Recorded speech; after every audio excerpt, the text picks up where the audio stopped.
Wait, if you want to start your day like amazing, you need to watch this video till the end. Do subscribe my channel. Your one subscribe will make my day. 1.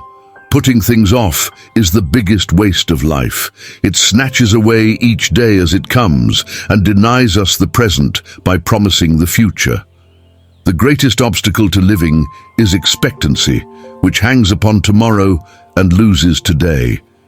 You are arranging what lies in fortune's control and abandoning what lies in yours. What are you looking at? To what goal are you straining? The whole future lies in uncertainty. Live immediately. 2.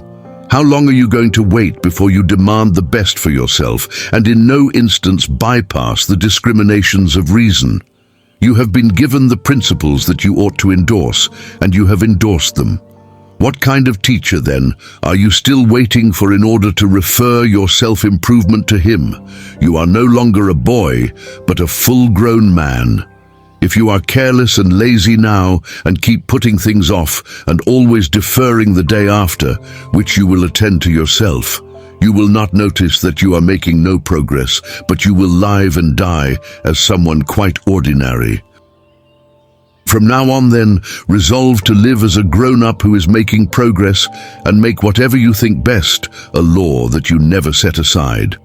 And whenever you encounter anything that is difficult or pleasurable or highly or lowly regarded, remember that the contest is now. You are at the Olympic Games. You cannot wait any longer, and that your progress is wrecked or preserved by a single day and a single event. This is how Socrates fulfilled himself, by attending to nothing except reason in everything he encountered. And you, although you are not yet Socrates, should live as someone who at least wants to be Socrates. 3. Remember how long you've been putting this off, how many extensions the gods gave you, and you didn't use them. At some point, you have to recognize what the world it is that you belong to, what power rules it, and from what source you spring. That there is a limit to the time assigned you, and if you don't use it to free yourself, it will be gone and will never return.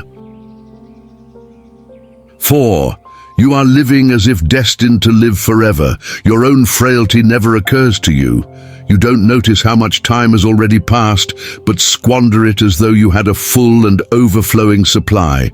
Though all the while that very day which you are devoting to somebody or something may be your last. You act like mortals in all that you fear, and like immortals in all that you desire. How late it is to begin really to live just when life must end. How stupid to forget our mortality and put off sensible plans to our 50th and 60th years, aiming to begin life from a point at which few have arrived. 5.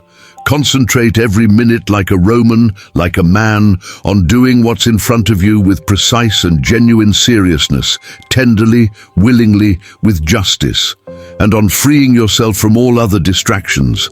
Yes, you can, if you do everything as if it were the last thing you were doing in your life, and stop being aimless, stop letting your emotions override what your mind tells you, stop being hypocritical, self-centered, irritable. You see how few things you have to do to live a satisfying and reverent life. If you can manage this, that's all even the gods can ask of you. 6.